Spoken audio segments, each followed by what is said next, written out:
সবাই মিলে কিছু করা যায় না?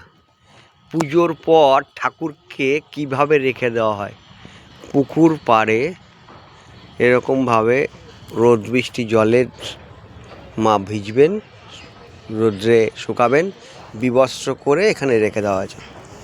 প্রতিমার প্রতি শ্রদ্ধা নেই, তা মানুষের প্রতি শ্রদ্ধা কী হবে? আমরা ঠাকুর দেবদেবীর প্রতি শ্রদ্ধা রাখছি না, আমরা তাকে বিবস্ত্র করে দিচ্ছি, সেই কাপড় নিয়ে গিয়ে আবার বিক্রি করে দিচ্ছি, জিনিসপত্র করছি। তাহলে তো মানুষের প্রতি মানুষের শ্রদ্ধাই থাকবে না। কি বলবো,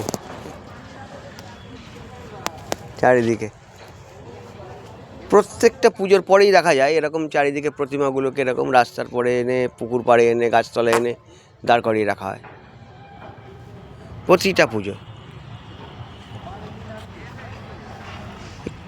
মানে মানুষের নেই, মুখ ভেঙে গেছে, হয়ে গেছে। এইসব ছবি হয়তো ভাইরাল করে দিয়ে বলবে যে আমারও মুখ হয়েছে, এরা হিন্দুরা চিৎকার করবে, মোহামেডানরা করে দিয়ে গেছেন, মোহামেডানরা বলবেন আমরা করিনি, এই নিয়ে তর্ক হবে, গণ্ডগোল হবে। কিন্তু আমাদের নিজেদের সনাতন ধর্ম, তাই এই মূর্তিগুলোকে কি আমরা কিছু করতে পারি না?